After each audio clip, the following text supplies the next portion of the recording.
विजय, आज तुम फिर अपनी माँ के घर गए थे। घर में घुसते ही पायल ने सीधा सवाल किया। विजय ने पहले कुछ सोचा, फिर जवाब दिया। पायल, वो मेरी मम्मी का फ़ोन आया था। पापा की तबीयत ठीक नहीं रहती। मम्मी हमेशा परेशान रहती हैं। मैं उनका अकेला सहारा हूँ। पायल को इन बातों से कोई फ़र्क नहीं पड़ रहा था। मुंह बनाते हुए पायल ने कहा, वो सब मैं नहीं जानती। मैं तो बस इतना चाहती हूँ कि तुमने उनसे अलग होते हुए मुझसे वादा किया था कि अपने घर वालों से कोई मतलब नहीं रखोगे। मैं सब जानती हूँ।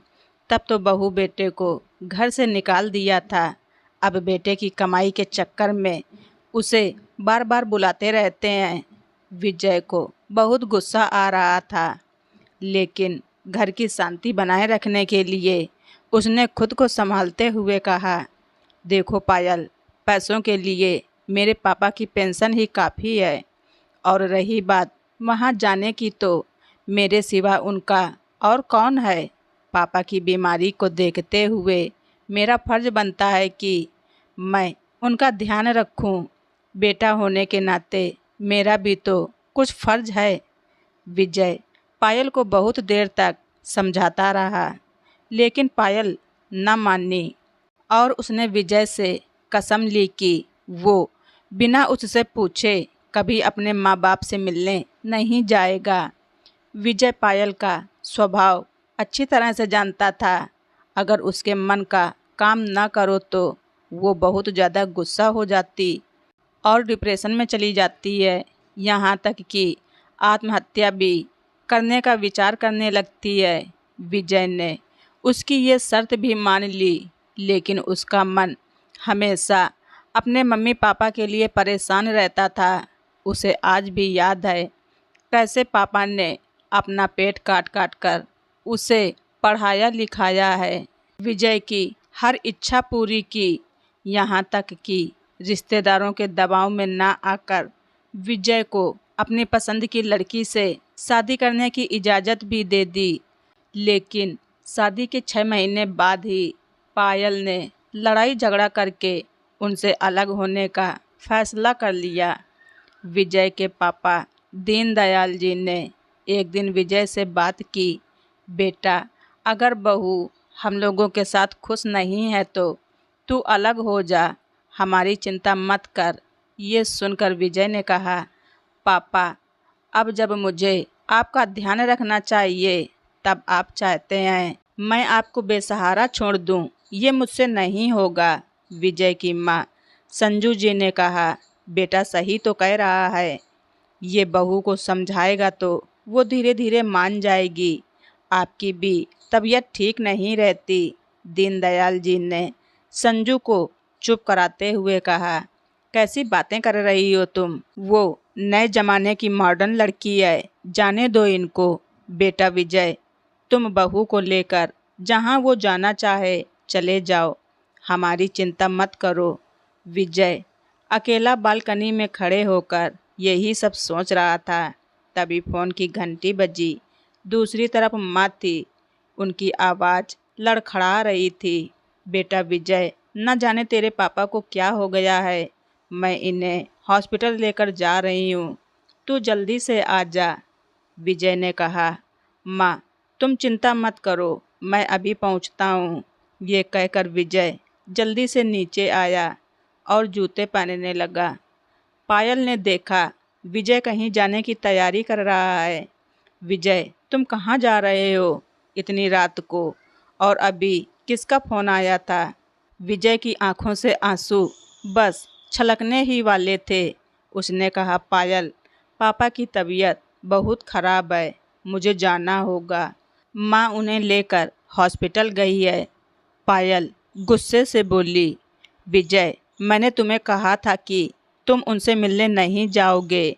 ठीक है, तुम जाओ, लेकिन जब वापस घर आओगे तो अपनी बीबी को जिंदा नहीं पाओगे। विजय उसके आगे गिड़गिड़ाते हुए बोला, पायल, आज मुझे जाने दो। एक बार पापा ठीक हो जाए तो मैं फिर बिना तुम्हारी मर्जी के कभी उनसे मिलने नहीं जाऊंगा।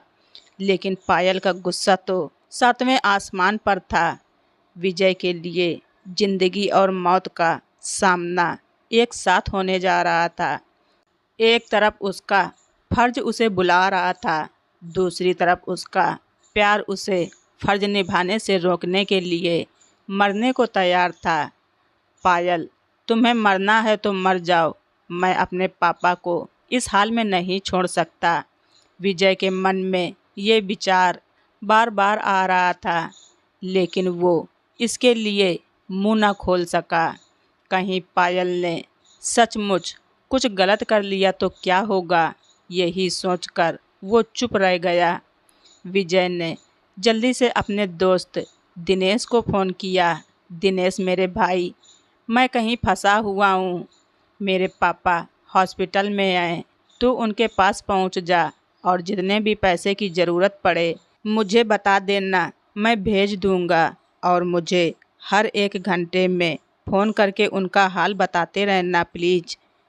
दिनेश ये सुनकर बोला, भाई तू चिंता मत कर, मैं अभी पहुंचता हूं और पैसों की चिंता मत कर, मैं सब संभाल लूँगा। विजय की आंखों से आंसू रुक ही नहीं रहे थे, लेकिन पायल उसकी परवाह करे बगैर किचन में काम करने चली गई। विजय अपने बेडरूम में जाकर तकिए में मुंह छुपाकर रोता रहा। कुछ देर बाद उसने दिनेश को फ़ोन किया, लेकिन दिनेश का फ़ोन नहीं लग रहा था। विजय और बेचैन हो गया। तभी उसे याद आया कि हो सकता है पापा आईसीयू में हो, वहाँ पर फ़ोन बंद रखना पड़ता है। इसी तरह वो अपने दिल को समझा रहा था। कुछ देर बाद पायल आई और बेड के एक तरफ मुँह करके सो गई, जैसे विजय कोई गुनाह करने जा रहा था जिसे पायल ने पकड़ लिया। कुछ देर बाद उसने फिर से दिनेश को फ़ोन लगाया, लेकिन फ़ोन नहीं लगा। विजय का मन बहुत बेचैन हो रहा था। उसके हाथ पैर ठंडे पड़ रहे थे। वो अपने आप को कोस रहा था कि क्यों उसने पायल से प्यार किया और आज तक उसकी हर जिद मानता रहा, जबकि उसे उसकी किसी बात से कोई फ़र्क नहीं पड़ता। कुछ देर बाद फ़ोन की घंटी बजी। क्या बात है दिनेश, पापा कैसे हैं? तेरा फ़ोन नहीं लग रहा था। दिनेश का फ़ोन आते ही विजय ने एक सांस में सारे सवाल पूछ डाले। दिनेश बहुत घबराहट में बोला, विजय संभाल अपने आप को, तू ही टूट जाएगा तो बाकी परिवार को कौन संभालेगा? तू जहाँ भी है जल्दी से हॉस्पिटल आ जा। अंकल जी हम सबको छोड़कर चले गए। इतना सुनते ही विजय के पैरों तले जमीन खिसक गई। ये क्या हो गया? अभी शाम को ही तो वो उनसे मिलकर आया था। काश वो आखिरी समय में अपने पापा के पास होता। वो ज़ोर ज़ोर से रोने लगा। उसकी आवाज़ सुनकर पायल उठी और पूछने लगी, क्या बात है विजय, तुम रो क्यों रहे हो? विजय ने उससे झिझकते हुए कहा, सब खत्म हो गया पायल, मेरे पापा भी और शायद तुम्हारा मेरा रिश्ता भी। ये कहकर वो तेजी से बाहर निकल गया।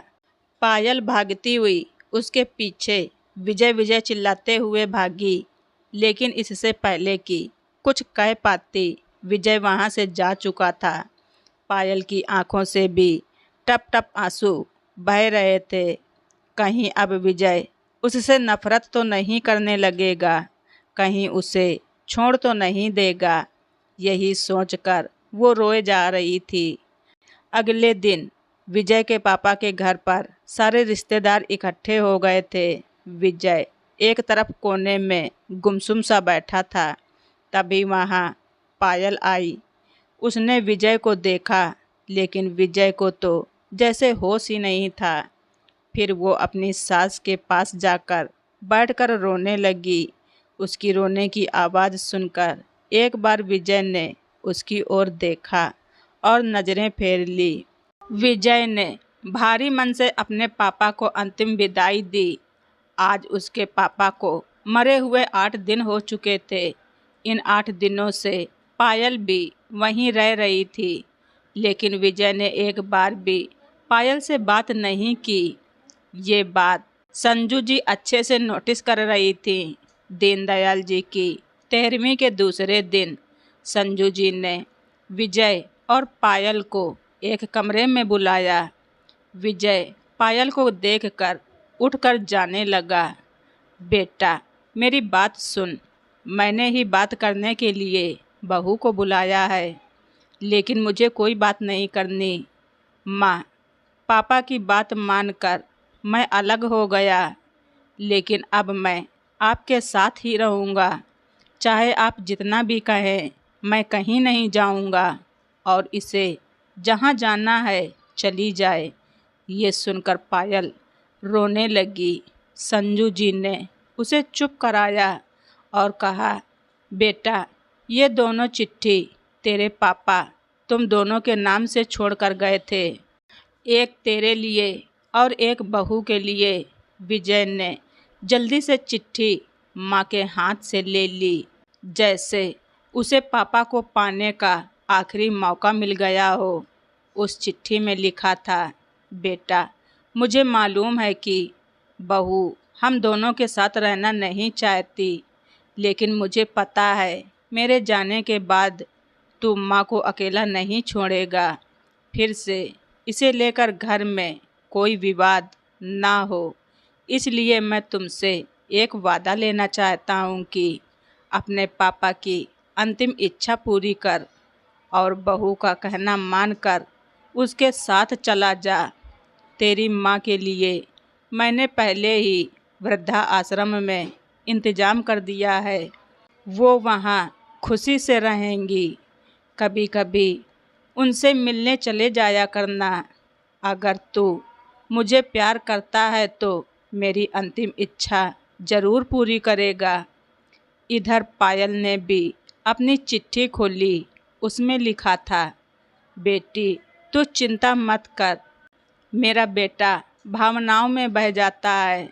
मैं जानता हूँ वो मेरे बाद यहाँ रहने की जिद करेगा, तुमसे लड़ाई भी करेगा, लेकिन तुम चिंता मत कर। मैं चाहता हूँ तुम दोनों हंसी खुशी से रहो। मेरी चिट्ठी पढ़ने के बाद वो तेरे साथ चलने के लिए राजी हो जाएगा। मेरा आशीर्वाद हमेशा तुम दोनों के साथ रहेगा। चिट्ठी पढ़ते ही पायल विजय के पैरों में गिर गई। विजय, मुझे माफ़ कर दो। देवता जैसे ससुर जी को मैंने उनके बेटे से अलग कर दिया। इसकी सज़ा मुझे मिलनी ही चाहिए। तुम मुझे तलाक दे दो। संजू जी ने पायल को उठाकर गले से लगा लिया। खबरदार बहू, जो फिर से कभी ऐसी बात कही तो तुम्हारे ससुर जी का एक ही सपना था कि तुम दोनों हमेशा खुश रहो। आज वो तुम दोनों को देखकर कितने दुखी हो रहे होंगे। पायल अपनी सास संजू जी के पैरों में गिर जाती है। माँ जी, अब मैं हमेशा आपके साथ ही रहूँगी। विजय भी रो रो कर अपनी माँ से लिपट गया। नहीं माँ, मेरे रहते हुए तुम वृद्धा आश्रम में नहीं जाओगी। पापा की अंतिम इच्छा पूरी करके मैं जिंदा नहीं रह पाऊँगा। आपको मेरे साथ ही रहना होगा माँ, नहीं तो मैं पायल को भी छोड़ दूँगा और पापा की आखिरी इच्छा अधूरी ही रह जाएगी। फिर माँ मान जाती है और तीनों हंसी खुशी एक साथ रहने लगते हैं। तो दोस्तों, आप सभी लोगों को हमारी ये छोटी सी स्टोरी कैसी लगी कमेंट बॉक्स में लिखकर ज़रूर बताएं। चैनल पर नए हैं तो सब्सक्राइब करना ना भूलें। हमारी स्टोरी को ज़्यादा से ज़्यादा शेयर करें। धन्यवाद। रीचा वाइस।